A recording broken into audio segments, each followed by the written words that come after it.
রাসূল সাল্লাল্লাহু আলাইহি ওয়াসাল্লাম বলতেছেন, ও আমার সাহাবী, তুমি কি বিবাহ করছো নি? সুবহানাল্লাহ বলেন। বুঝেন না আমার কথা? তাহলে আরো একটু জোরে আওয়াজ হোক, সুবহানাল্লাহ। এই মজা আইতেছে যুবক, তুম করে এদিকে আইন আইন আইন না, কথা বলে একটু দাম দিয়েন, সওয়াব পাইবেন। এই যুবক ভাইরা সামনে যারা দাঁড়ায় আছেন, আসেন একটু মজা দিব আপনি করে। বিয়ের মধ্যে যাইতেছি। আইন, গতবারও একটা বিয়ের আলোচনা করছিলাম। গতবারও একটা কি বিয়ের আলোচনা করছিলাম না? এবারও একটা বিয়ের আলোচনাই করতেছি। আসেন এ ভাই, আসেন না, বিয়ের আলোচনা করতেছি। শীতের দিন বিয়ে দরকার, কি বলেন? হ্যাঁ,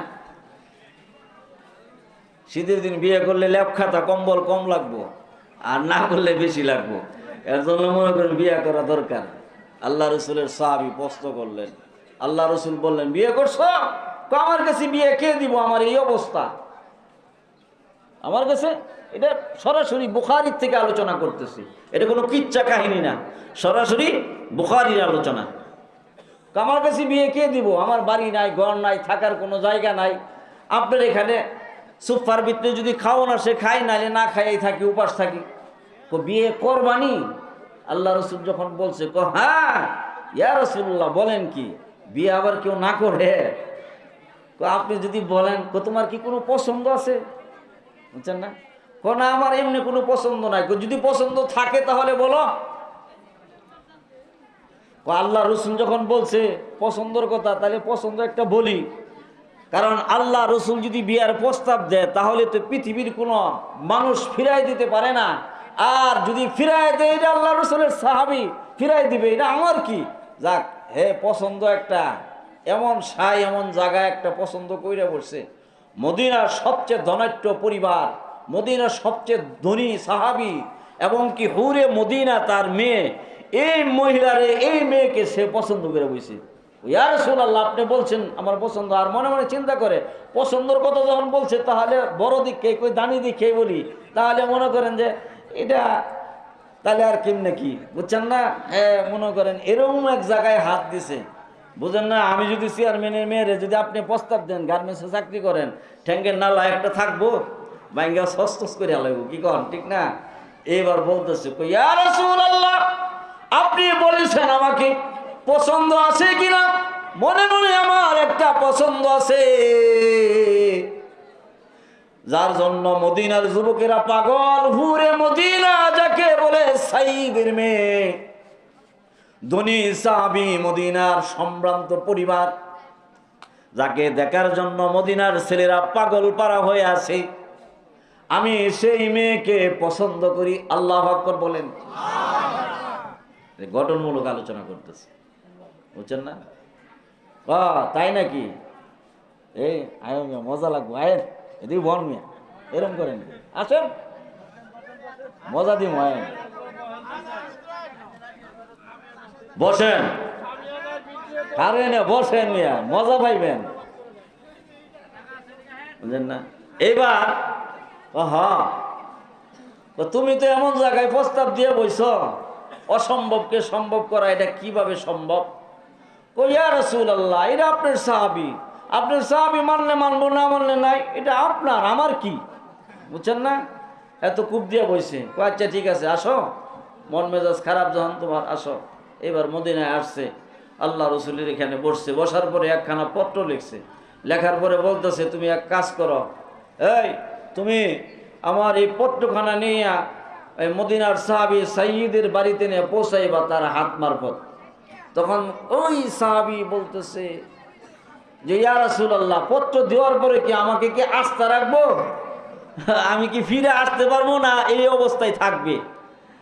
তখন বলতেছে, তুমি যাও। আচ্ছা ঠিক আছে, আপনি বলছেন, আমি যাই। আল্লাহ রসুলের পত্রখানা হাতের মধ্যে লইয়া হাঁটতে হাঁটতে মদিনার সাহাবী সাইয়্যিদের বাড়িতে আগমন করছে। আগমন করার পরে দারওয়ান কে বলতেছে, ভাই আবু সাঈদ আনসারী বাড়িতে আছে কিনা? তখন বলতেছে, হ্যাঁ বাড়িতে আছে। তাহলে তাকে একটু তলব করো। আল্লাহ রসুলের পক্ষ থেকে আমি আগমন করেছি। আল্লাহু আকবার। বুঝছেন না? আমি আল্লাহ রসুলের পক্ষ থেকে আমি এই সাহাবীর বাড়ির মেহমান হয়েছি, তার কাছে আসছি, খবর নিয়ে আসছি। তখন ডাক দিছে, আসছে সাইদ আনসারী, খুব সুন্দর একটা নৌজওয়ান এবং চেহারা লাল টুকটুক করতেছে, এমন সুন্দর একজন সাহাবী, সুদর্শন একটা যুবক। এই সাহাবীর কাছে মনে করেন আপনার গিয়ে যখন আসছে, আসার পরে তখন তার হাতের পত্রখানা দিছে, দিয়া বলতেছে, ভাইজান এই পত্রখানা আল্লাহ রসুল সাল্লাল্লাহু আলাইহি ওয়াসাল্লাম আপনাকে দিয়েছে। খুলছে, খুলে আসার এই পত্রখানা আপনাকে পড়ছে, পড়ার পরে সুন্দর মানুষের শরীরে যদি রাগ ওঠে, তার চেহারা কিন্তু লাল কালো হয়ে যায়। কি হয়ে যায়? লাল হয়ে কি হয়ে যায়? কালো হয়ে যায়। বুঝছেন না? মরুভূমির ভিতরে যারা হজ করতে গেছে, যারা সুন্দর মানুষ, যে বালুর তাপে মনে করেন তাদের চেহারা কি হয়ে যায়? কালো হয়ে যায়, লাল মানুষ।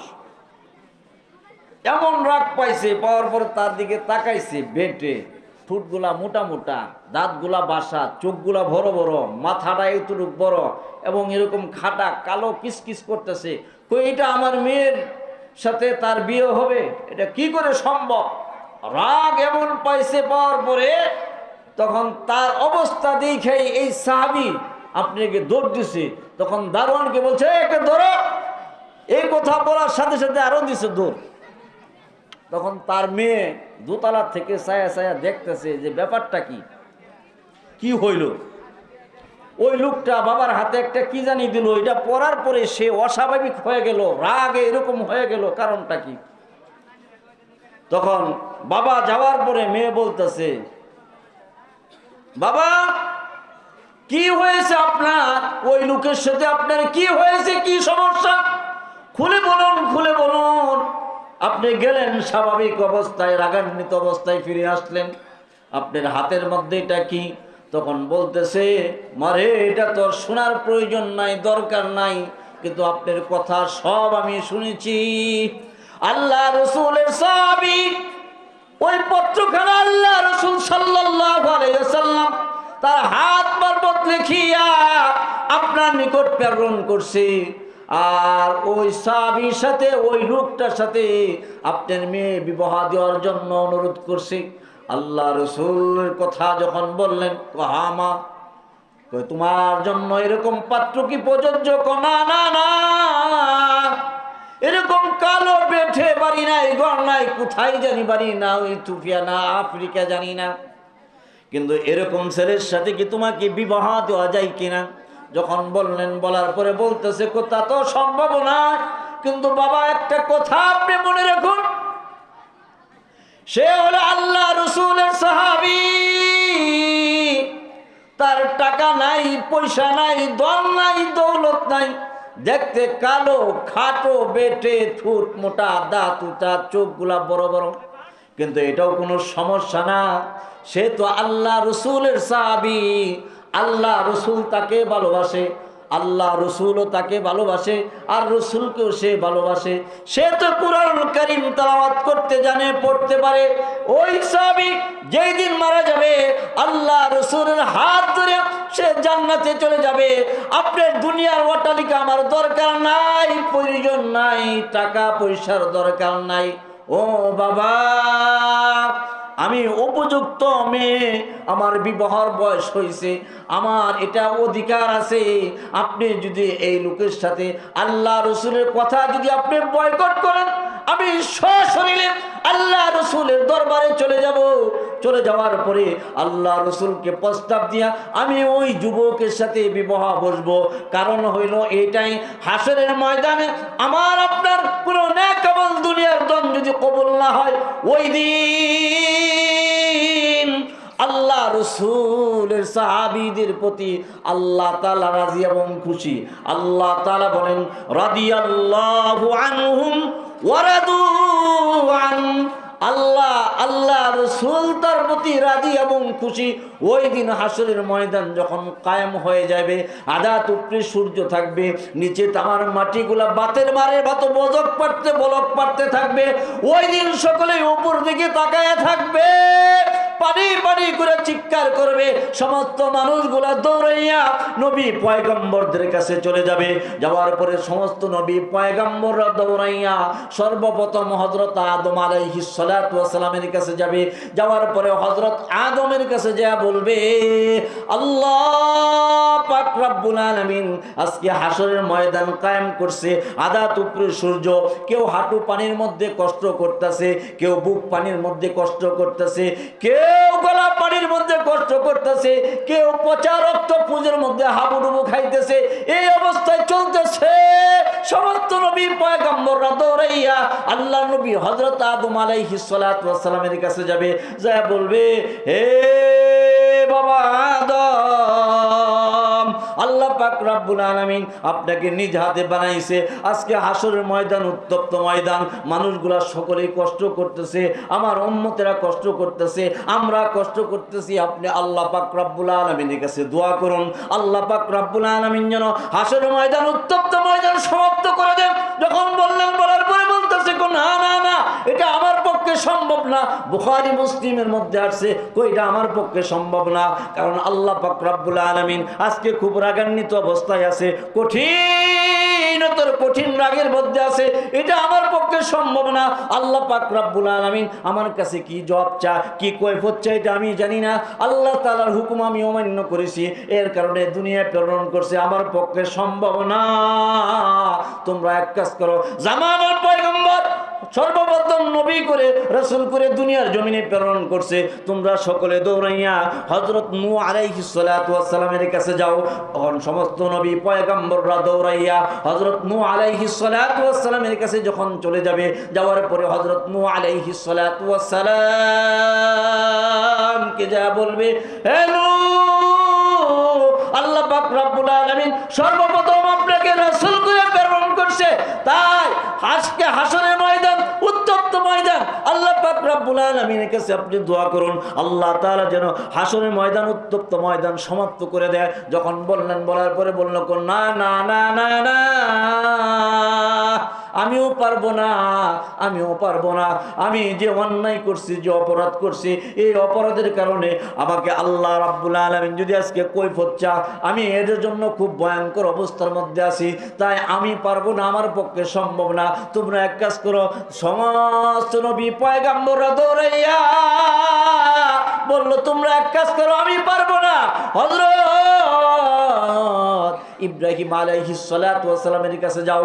হযরত ইব্রাহিম আলাইহিস সালাতু ওয়াস সালামের কাছে সমস্ত নবী পয়গম্বররা দৌড়াইয়া এইবার যখন গেলেন, যাওয়ার পরে বলতেছে, হে ইব্রাহিম খলিলুল্লাহ, আল্লাহ পাক রব্বুল আলামিন আপনাকে খলিল উপাধি দিয়েছে, আপনাকে সম্মানের ভূষিত করছে, আল্লাহ পাক আপনাকে বন্ধু বানাইছে, তাই আল্লাহ আজকে হাসরের ময়দান কায়েম করছে, উত্তপ্ত ময়দান। আল্লাহ পাক খুব রাগান্বিত অবস্থায় আছে, যেন আল্লাহ রাব্বুল আলামিন হাসরের ময়দান সমাপ্ত করে দেয়। আপনি আল্লাহ পাক রব্বুল আলামিনের কাছে দোয়া করুন।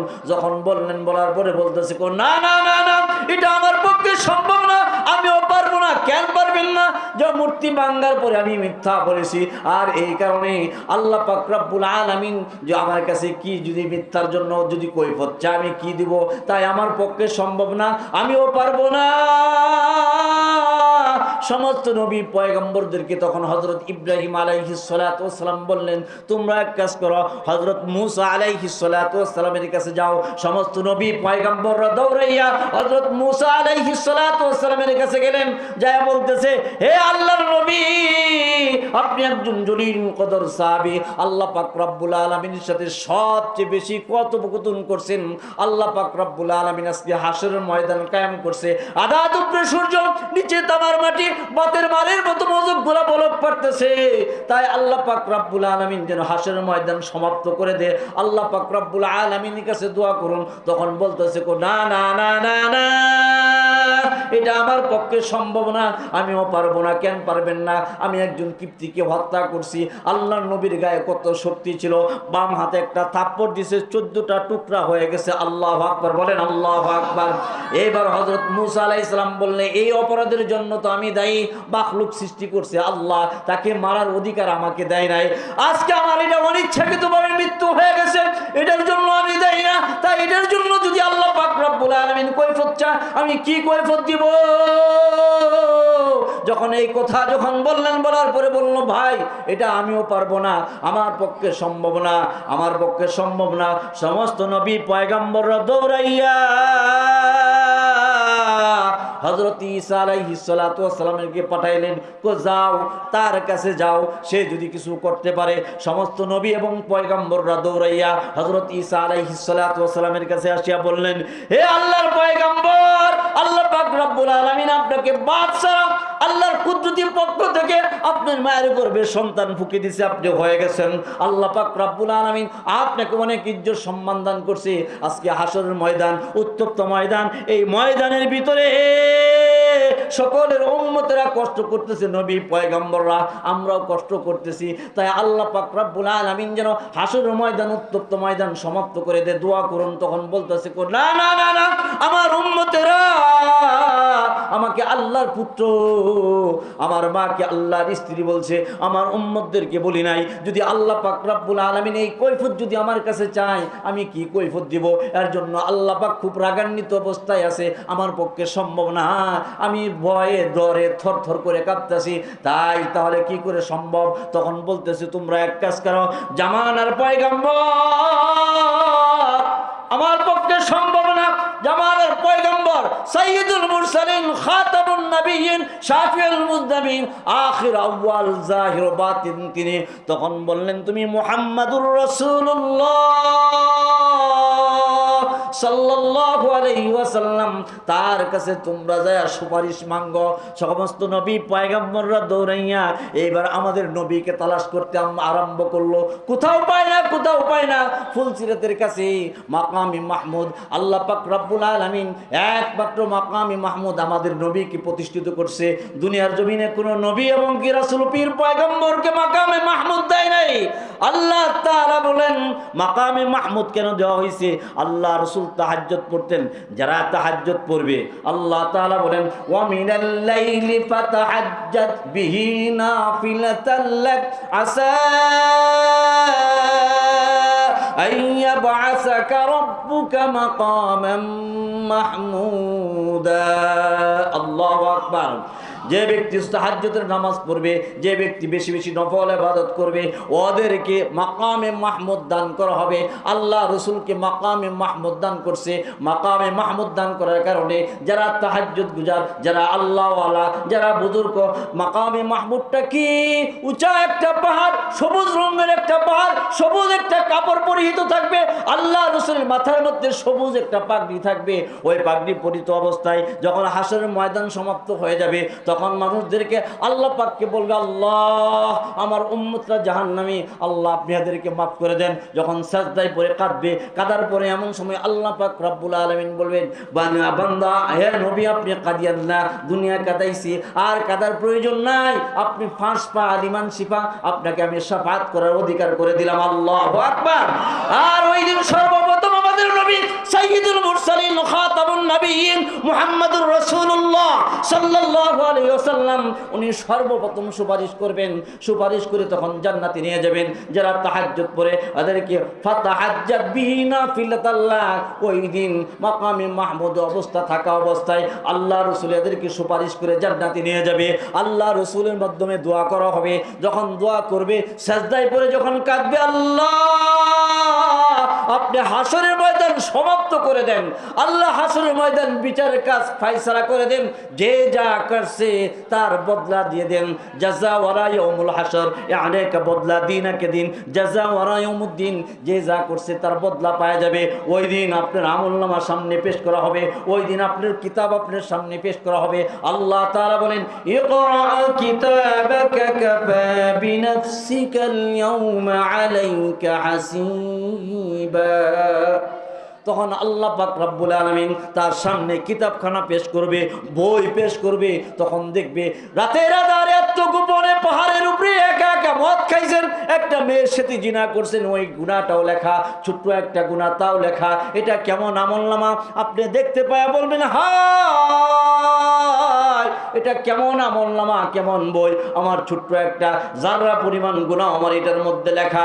আল্লাহ পাক রব্বুল আলামিন বলেন, কিরামান কাতিবিনা ইয়ালামুনা মা তাফআলুন, দুই কাঁধে দুইজন ফেরেশতা, নেকি লেখার জন্য, বদি লেখার জন্য সব আছে, সব আছে, তারা সব লিখতেছে। আপনি বসছেন, নেকি লিখতেছে, বাড়ি যাবেন, নেকি লিখবে, গুনাহ করবেন, গুনাহ লিখবে। তাই ওই দিন সব পেশ করা হবে। পেশ করার পরে আপনি জাহান্নামী হয়ে যাবেন।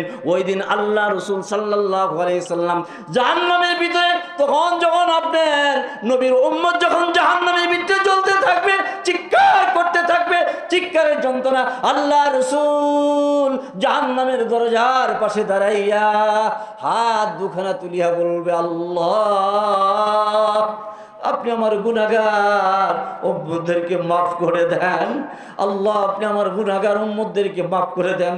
এই কথা বলবে যখন চোখের পানি যখন ঝরবে, আর জাহান্নাম চোখের পানি ঝরার কারণে, আল্লাহ রাসূলের এক ফোঁটা চোখের পানি পড়ার কারণে ৭০,০০০ মাইল দূরে জাহান্নাম চলে যাবে।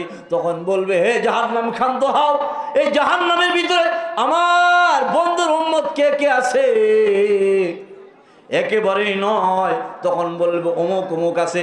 এদেরকে আল্লাহ রাসূলের সুপারিশের মাধ্যমে মালিককে বলবে, তুমি এই জাহান্নাম থেকে আমার হাবিবের উম্মতদেরকে তুমি বের করে এনে এদেরকে হাউজে কাউসার দিয়ে ধোয়াইয়া, একদম জান্নাতের নহরের পানি দিয়ে ধোয়াইয়া, পাক সাফ করে পবিত্র করে এদেরকে জান্নাতে প্রেরণ করে দাও। বুঝছেন? এটুক ফাউ টানলাম। এবার যাই, কোন রাখছিলাম মনে আছে? কই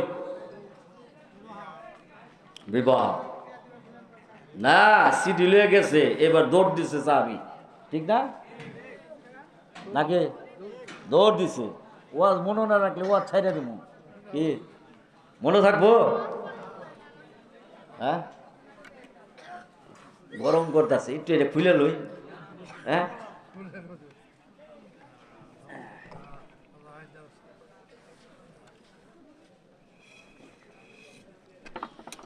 ঘটনা হলো আজকে রাতের 4টায় বেরিয়েছি, বুঝছেন? এ লেগে আজকে এই যে শীতের কাপড় আজকে এইটাই গাই দিছি, আর গাই দিই নাই, বুঝছেন? 4টায় বেরিয়েছি, ঢাকা যায় পড়ছি 12টায়, ভোর 4টায় বেরিয়েছি, ঢাকা পড়ছি 12টায়, যা নামাজ পড়াইছি, নামাজ পড়ায় সেরা ওইখান থেকে রওনা দিছি। আমার বয়ান মাগরিবের পরে অন দিছি 10টার পরে, বুঝছেন না? আমার কিরম ঠকটা দিছে। আজকে বাড়ির থেকে না খাওয়া বেরিয়েছি, তো মনে করেন আপনাকে সারাদিন না খাওয়া, খাইতে বসবো এই সময় কয় কি মা ভাত মাগরিব বয়ান আপনার খাওয়া বাদ দিয়ে মনে করেন যাইছি। আয়রা বললাম যে খাওয়ান ঢোট আছে, ফাঁক হইতেছে, পরে ডাউল আর মাছ ভাজিতে চাইতে খাইছি এমনি নামাজের আগে, খাই আসা নামাজ পড়ছি, বুঝছেন? এখন বয়ান করতেছি, সারাদিন আমার এই বেয়ে গেছে, বুঝছেন? কালকে যাম অনেক দূরে, হে সুনামগঞ্জ, বুঝছেন? সুনামগঞ্জ ধর্মপাশা, তাহিরপুর এলাকায় যাবো আর কি, আল্লাহ যদি তৌফিক দে। তে আল্লাহ রসুলের সাহাবী গঠনমূলক আলোচনা, আমি যে সিরা ভাঙ্গা কথা এটা না, ডাইরেক্ট সরাসরি কথা বলতেছি না, আপনাদের বোঝার জন্য এটা কেন পড়ছি আর কেন ঘটনাটা বলতেছি এটা শেষে আপনাদেরকে বুঝাই দিন, আল্লাহ তৌফিক দিলে বলেন আমিন। হ্যাঁ ভাই, আপনারা কুয়াশার মধ্যে কষ্ট করতেছেন, গলাটা বসে যাবো, নাহলে ঠান্ডা লাগবো। এনে বসলে তো আপনাদের গলাটাও বসতো না, ঠান্ডাও লাগতো না, আপনাদের টনসিলের সমস্যা হবো। এদিকে আসেন না, একটু এরম করেন কে, হিংসা করেন কে? আয়েন, আরে ভাই আসেন। হ্যাঁ মাশাল্লাহ, আইসে, অনেকেই আসছে, অনেকেই কথা শুনছে, ইনশাল্লাহ সবাই শুনছে, হয়তো ওনাদের একটু সমস্যা আছে। ভাই মাহফিলে কিন্তু ওযু না করে বসতে পারবেন। অনেকে আছে ওযুর ডরে মনে করেন আপনাকে মাহফিলে বসতেছে না, এটা ওযু ছাড়া কিন্তু মাহফিলে বসা যাবো, ওযু লাগবো না, বুঝছেন? ওযু লাগবে না, এটা স্টেজে এই সামিয়ানার নিচে এসে বসতে পারবেন।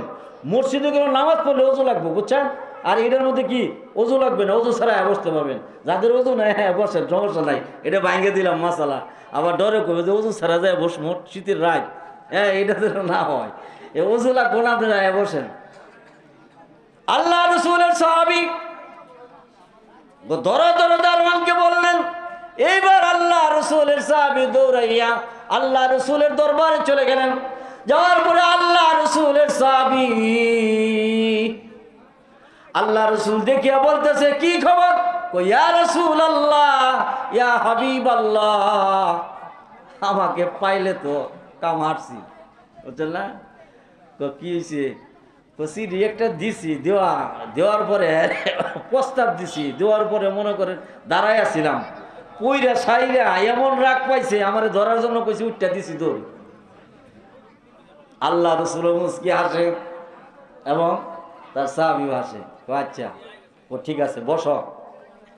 এইবার ওই মেয়ে বলতেছে, বাবা আমার উপযুক্ত বয়স হয়েছে, আমার উপযুক্ত সময়, আপনি যদি ওই সাহাবীর সাথে আমার বিবাহ না দেন তাহলে আমি নিজে স্বয়ং আল্লাহ রসুলের কাছে যায় প্রস্তাব দিয়ে আমি ওই সাহাবীর সাথে বিবাহ বলবো। দেখেন আল্লাহ রসুলকে, তার সাহাবীকে তারা কত ভালোবাসতেন, কত মহব্বত করতেন। মহব্বত কি জিনিস? আমাদের মধ্যে তো আল্লাহ আল্লাহ রসুলের মহব্বত তো নাই।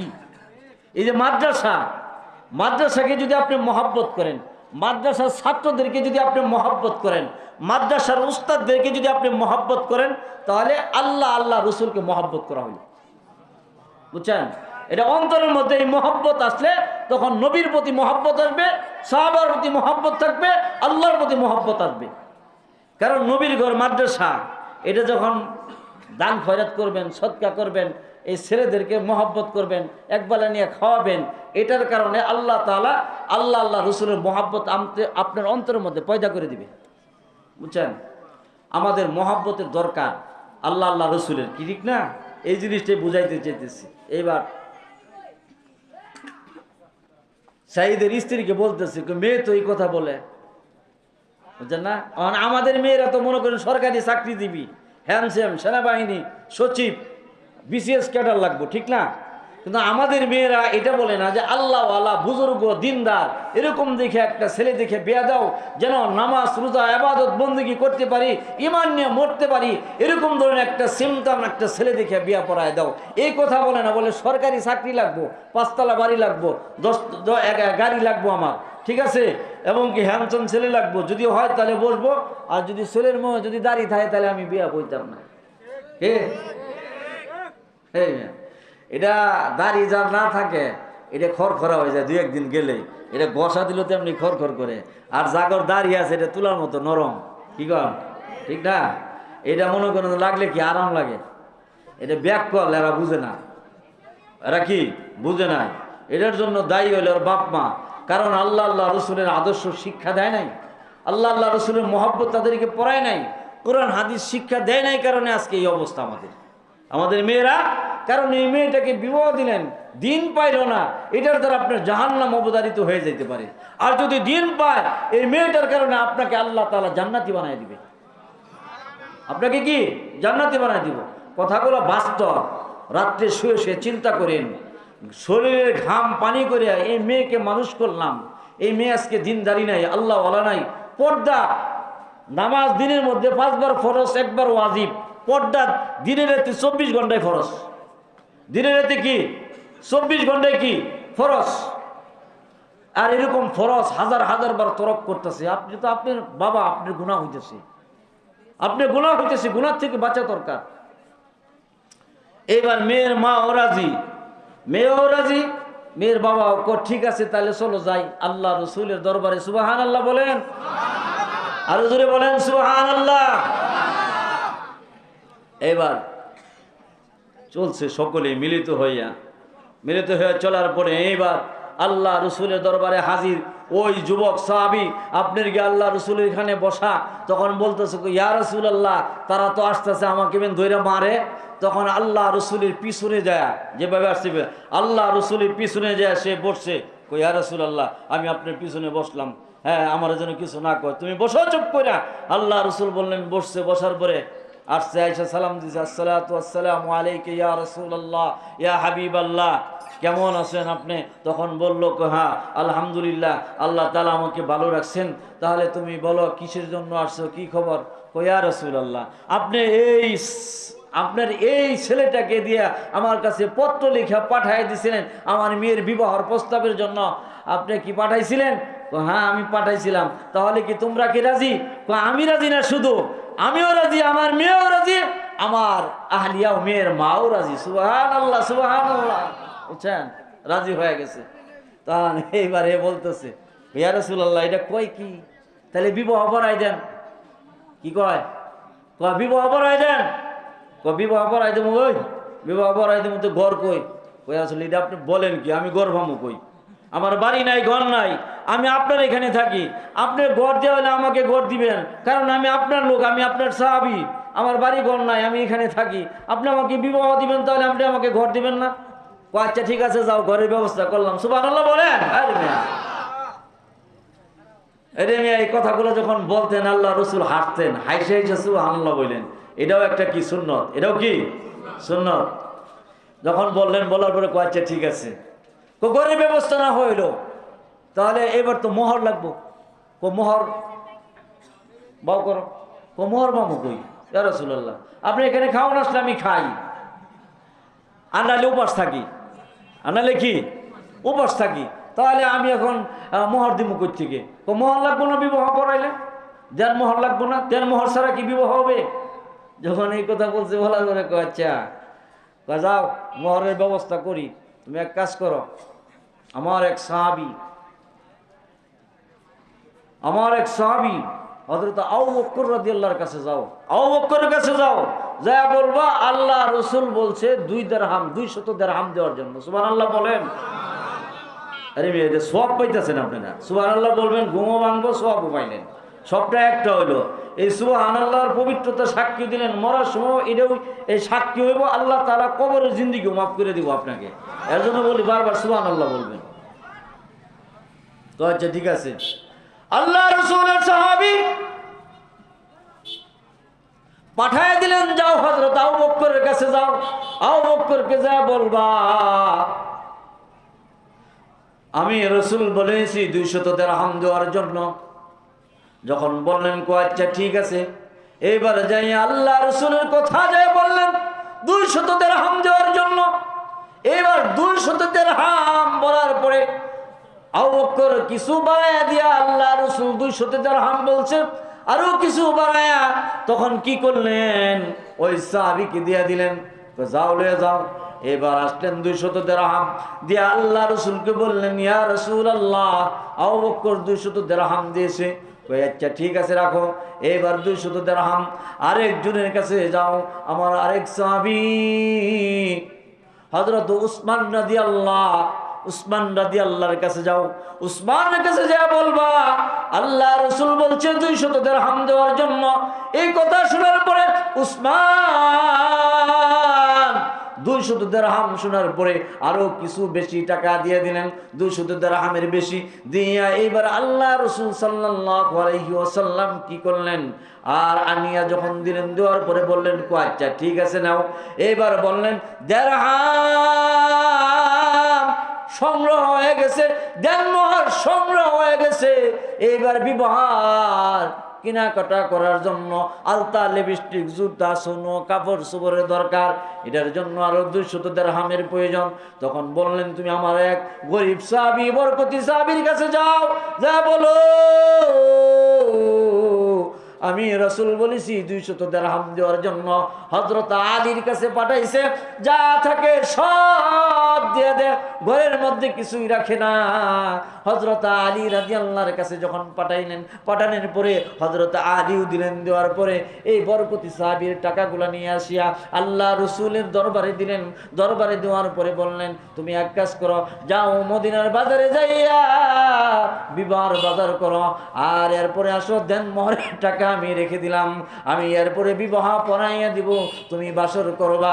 এই কথা যখন বললেন, বলার পরে মদিনার বাজারে আল্লাহ রসুলের সাহাবী বাজার করার জন্য যখন চলে গেছে, যাওয়ার পরে এমন সময় আল্লাহ রসুলের সাহাবী যখন বাজার করে বাসর করবে, বিবাহ পড়াইবে, যখন এই কথা যখন মনে মনে উদ্গ্রীব হইল, এমন সময় এই মদিনার বাজারের মধ্যে একটা মাইক পিস দিয়া এলান করা হইতেছে, এখানে কে আছো?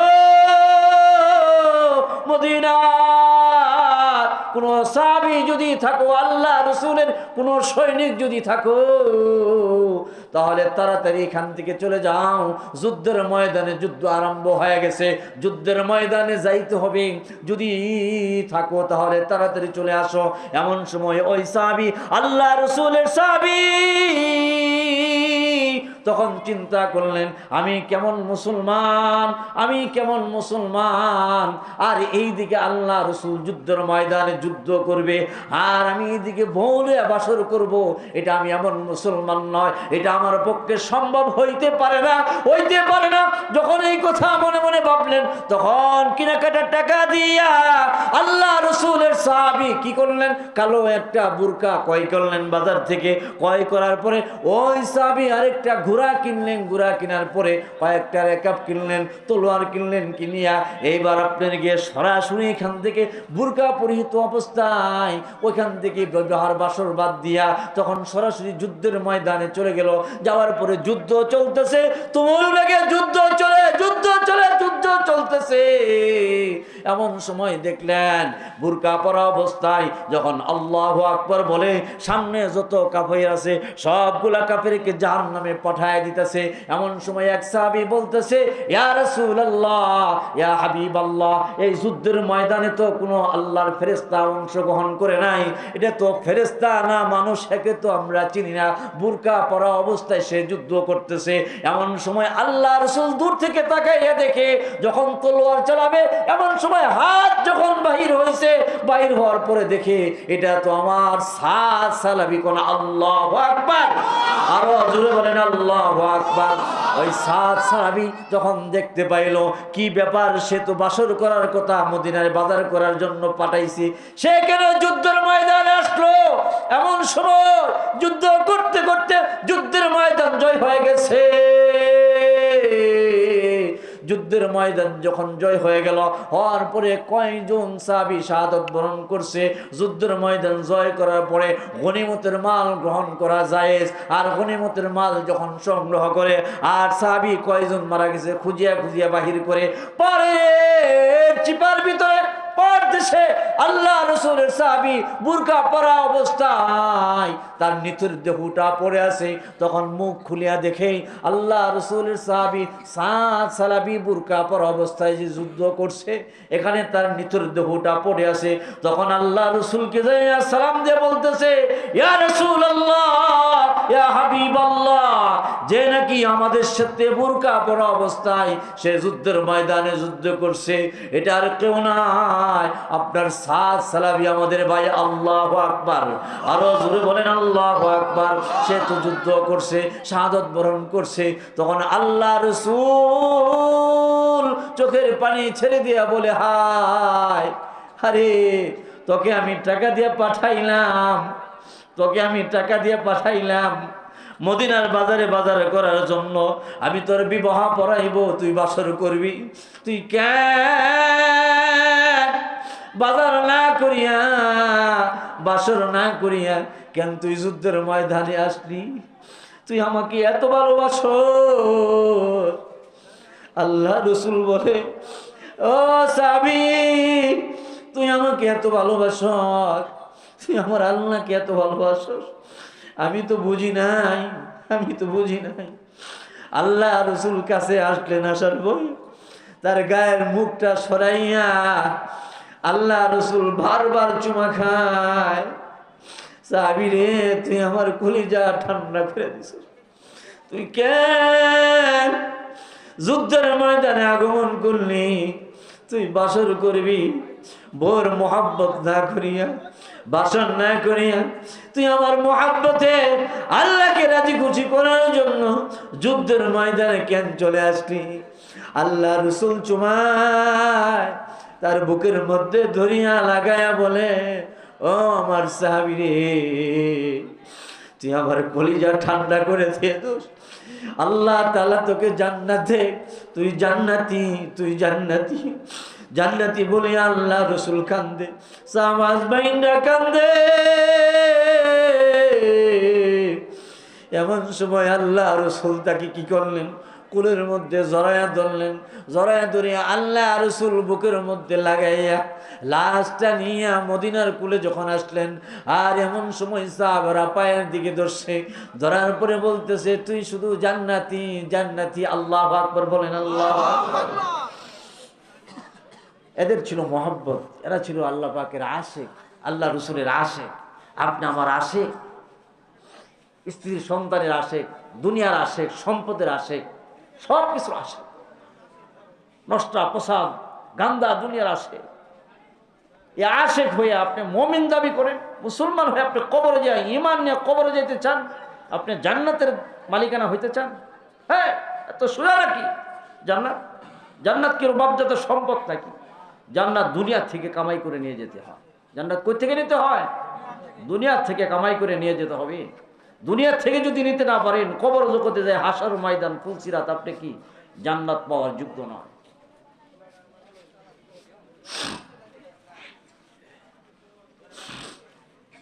আল্লাহ আল্লাহ। এবার আল্লাহ রাসূলের সাহাবী বুকে জোরে আল্লাহ রাসূল কান্দে, সাহাবা বাইনরা কান্দে।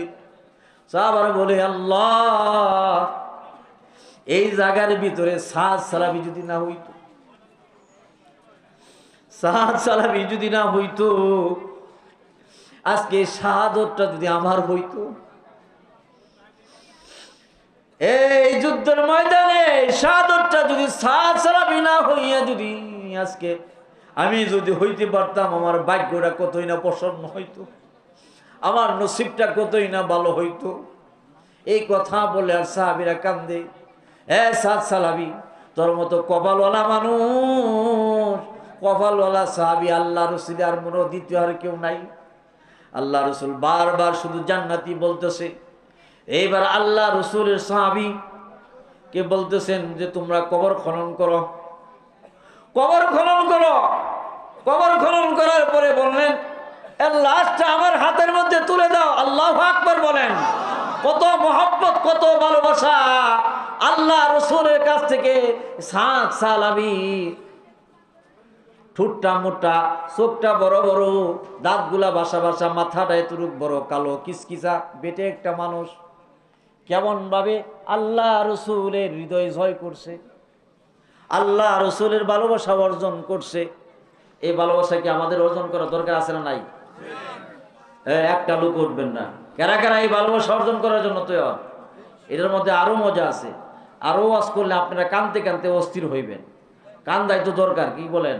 যদি কান্দেন, এক ফোঁটা চোখের পানি যদি পড়ে, এই এক ফোঁটা চোখের পানির কারণে আল্লাহ রাব্বুল আলামিন হাসরের ময়দানে জাহান্নামের আগুন আপনার জন্য, ওই এক ফোঁটা চোখের পানি দিয়ে জাহান্নামের আগুনকে আল্লাহ তাআলা ঠান্ডা করে দিবে এবং এদেরকে জাহান্নামের আগুন হারাম করে আপনাকে জান্নাত দিয়ে দিবে। বুঝছেন?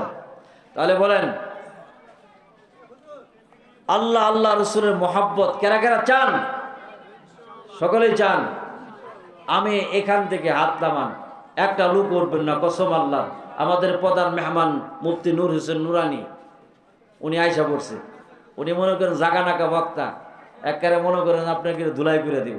আমি কিন্তু ধুলাই যারা যারা করে, বুঝছেন, মনে করেন যে রাজনীতি বক্তব্য যারা যারা দেয় এড়াই দেয়, আমাদেরকে রাজনীতি বক্তব্য দেওয়ার পারমিশন নাই। কেউ সঙ্গমঙ্গ মনে করেন কয়ে হেরে উঠতে হেরে পোলা মনে করে এই সেই, হ্যাঁ বুলেট বুনা ভয় করি না, এইটা মনে করেন এটা আমার কথার ওজনের সাথে এটা মিলবে না। এটা কথা বলার ওজনই মানুষ আছে, কি বলেন? ঠিক না?